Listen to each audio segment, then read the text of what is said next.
Black Sea is another critical battle for the Ukraine-Russia war, but many Russian warships have failed to approach the Ukrainian coast due to the threats of the anti-ship missiles.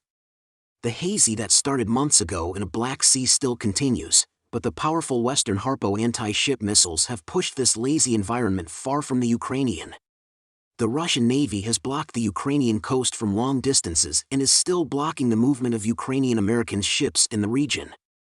Ukraine has requested long-range anti-ship missiles from its Western allies to expand its coast defense. And Denmark has created the coastal security of Terra armed forces by transferring Harpoon anti-ship missiles to Ukraine. Despite Ukraine's powerful anti-ship missiles, the Russian Navy underestimated them and still continued to pile up on the Snake Island. But this heedlessness cost dearly, just like the loss of the flagship Moskva worth $750 million on April 14. On the morning of June 17, Harpoon missiles in the hands of brave Ukrainian sailors carried out their first activity in the region with Bayraktar TB2 joined down Operation Harpoon sent from Denmark to Ukraine succeeded in their first hand and destroy a tugboat of the Russian Navy, along with its heavy ammunition weapons and air defense system. And, with the help of the Ukrainian Bayraktar TB2's target designation and marking, the Russian ship were silly back with sail from the Crimea to the Is of Snake could not escape the wrath of the two Harpoon missiles. As an external, not worth point. We also saw that the 2M2KMA defense systems on the Russian ships are incapable against Harpoon. And the drone footage released from Bayraktar TB2, two unmanned aerial vehicles shooting in the region. It was shown that two Harpoon missiles were fired by Ukraine on the Russian tugboat. And this missile successfully hit the tug. Our Navy struck the Russian Black Sea Fleet sport ship Basilbag acute fitted to air defense missile system. This morning, said Maximchenko, head of the Odessa Regional Military Administration. Ukrainian forces claimed that Vasily Bag managed to kill 70% of the tugboat. Grew the fate of the others unknown. It is known that in this of June 17, other Russian ships tried to conduct a search and rescue operation in the strike zone against the Wasibak tag. It was announced that the Wasibak tugboat sank immediately after the Vest and Harpoon missiles hit the boat, which was engulfed in flames. After that, T started this journey to depth of the Black. The first kill of the Harpoon missiles is of great strategic importance and is a huge blow to the Russian Navy and its plans.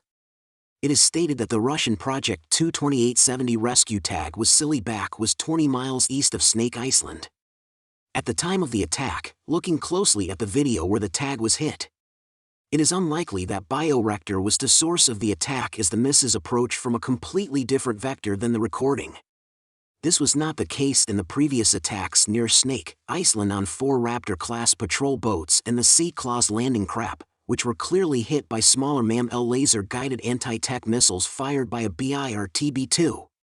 Instead, the destruction of the ship is much more likely to be Harpoon missiles fired from Ukraine's truck mountain anti-ship missile batteries, which may have received targeting data from BI. Considering the data of this tag, the truth of the statement from Ukraine increases. Ukraine is currently receiving Harpoon missiles and launches from the United States, Denmark, the Netherlands, and the United Kingdom. However, for now only those sent from Denmark could reach Ukraine and prove themselves. Danish RGM-84L4 Harpoon missiles are known to have a range of 130 km. Are hardened by various electronic countermeasures and combine both GPS and inter-show guidance.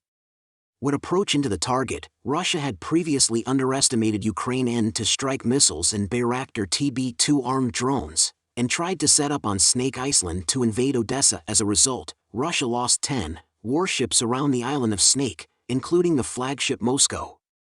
However, the Russian Navy underestimated the Harpoon missiles in Ukraine and still continue to ship to Snake Island. Essentially, Snake was 125 km offshore and out of range of Ukrainian Neptune strike missiles with a range of 100 km.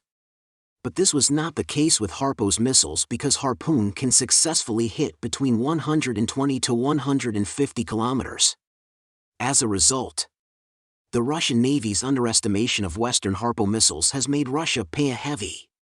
The last attack also show us that Snake will be referred to only as a shaped graveyard for the Russian Navy. The Russian Navy and even its entire army seems to be too self-confident, late learning, and full of strategic deficiencies. Something that no one anticipated.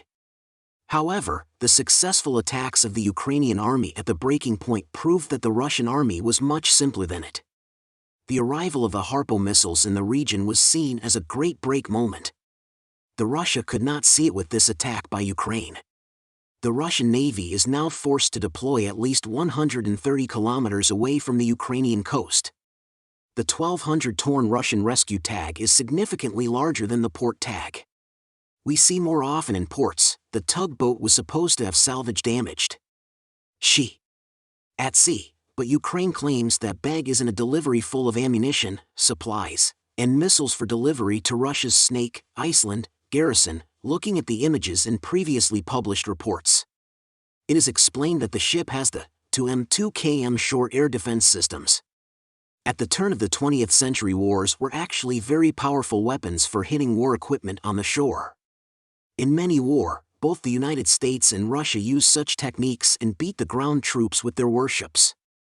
However, when they go back to the present, the level of development in land-to-sea missiles has closed this gap, enabled land-based anti-ship missiles to highlight their advantages.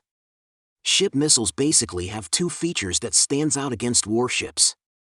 The first is that a truck on a land has a much greater steel advantage than a ship at sea. And if it's hidden, it becomes impossible for the warship to find it. Second, the most importantly, losing an individual missile launching truck and missile launcher is a far more expendable consequences than losing the warship. Sinking or damaging a war is one of the greatest tasks any launcher can do. Any army would prefer to lose their truck and sink the billion-dollar ship in this swap. To be fair, modern warships tend to be loaded with different types of advanced air defense missiles and electronic countermeasures to protect against missile attacks. However, ship missiles produced in return for such defenses have found similar maneuverability and remedies against this defense. One of the main problems with land-based missiles is that they depend on an external spotter to detect ships and provide them with targeting data. The current equivalent of this is unmanned aerial aircraft. At the point where you eliminate the scouts of missiles, you will greatly reduce the missile's firepower. In this latest incident, Ukraine likely made use of surveillance capabilities of the drone that recorded that tech, but may also have received targeting data from US recon. That Russia could not attack without reacting, according to some experts, but this possibly seems unlikely because Bayraktar TB2s help the Ukrainian missiles in target designation in many attacks in the region and let these missiles to heat targets. With this attack, Harpoon missiles came of age in the region and show how great a threat they are to the Russian. The superior range and distract the power of the weapon also prevented the moves of the Russian Navy.